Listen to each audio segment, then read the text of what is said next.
Hello everyone, and today we're going to be reviewing New Star GP.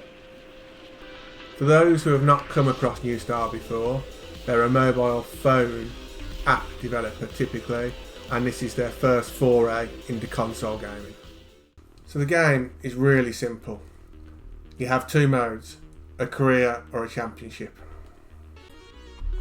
The championship is technically multiplayer, so if you've got a number of mates that must be with you at the time, like retro gaming, that want to play, you can play with them.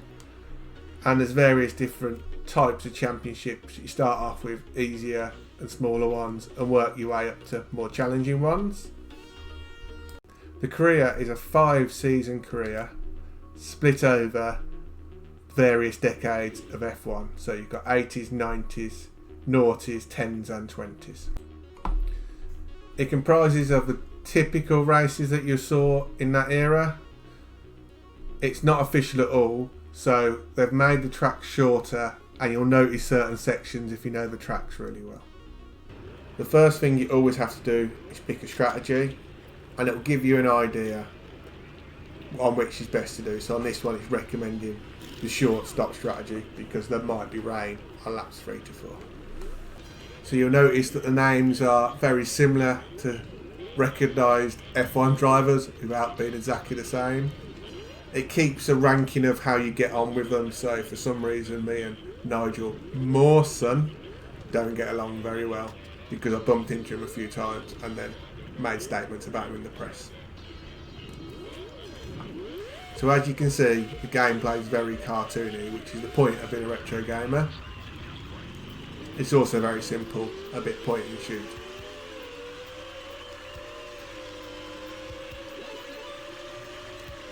You do get a boost each lap, which you can use by pressing cross, and this gives you an advantage on the straight sections.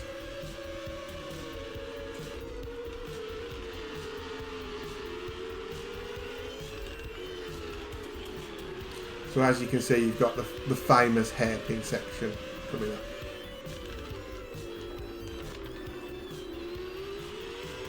But then this is where it differs, so you've got a new bend put in here and it skips the whole harbour section through the bridge and then drops you out this side of the track.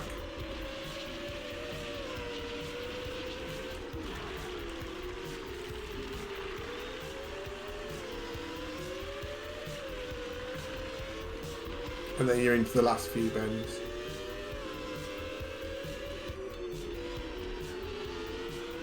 So as you can see, it's clearly recognisable as Monaco, but without the full track. And a lot easier to overtake, obviously.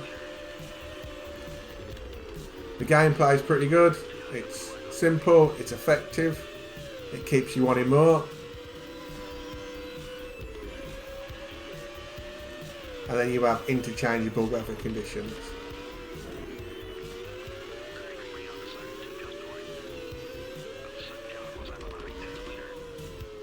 You can see my tyre wear is also affected, so you have to come in and pit every so often.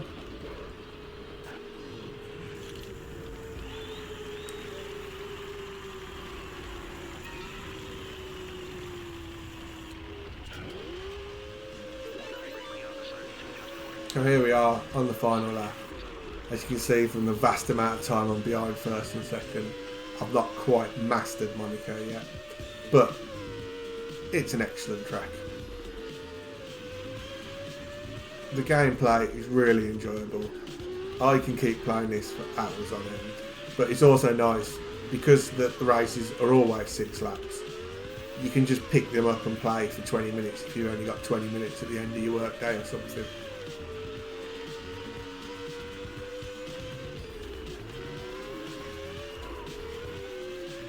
You do have the rewind functions if you make a mistake. You can run out of fuel, as I've done numerous times, but that only slows you down, it doesn't actually end your race. You've also got various components on the right, which will eventually get damaged and cause you issues and performance with your car as well.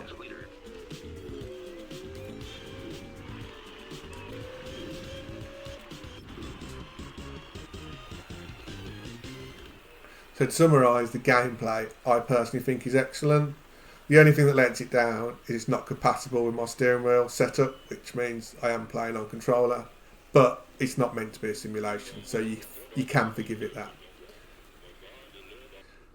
And then at the end of the race, you'll get various random news items. So in this stage, I've got 200 bucks.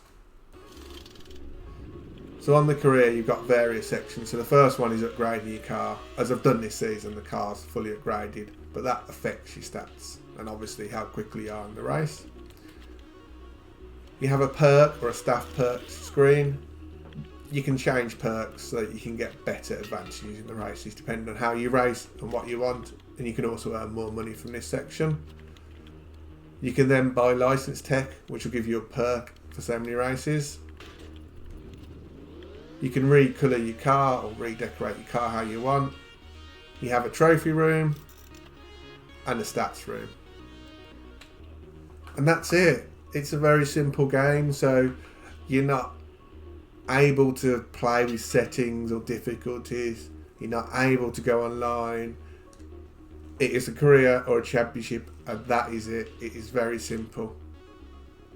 For those of a certain era, i.e. my era, this is how gaming used to be. You just got on and you played. And for that reason, I think it's an absolutely excellent game. It's the feel of an old game with the modern advantages of graphic and gameplay. So for me, this is a 9 out of 10. It's an excellent game. So if you liked the video today, like the video, subscribe to the channel, and I'll see you next time. Thank you very much.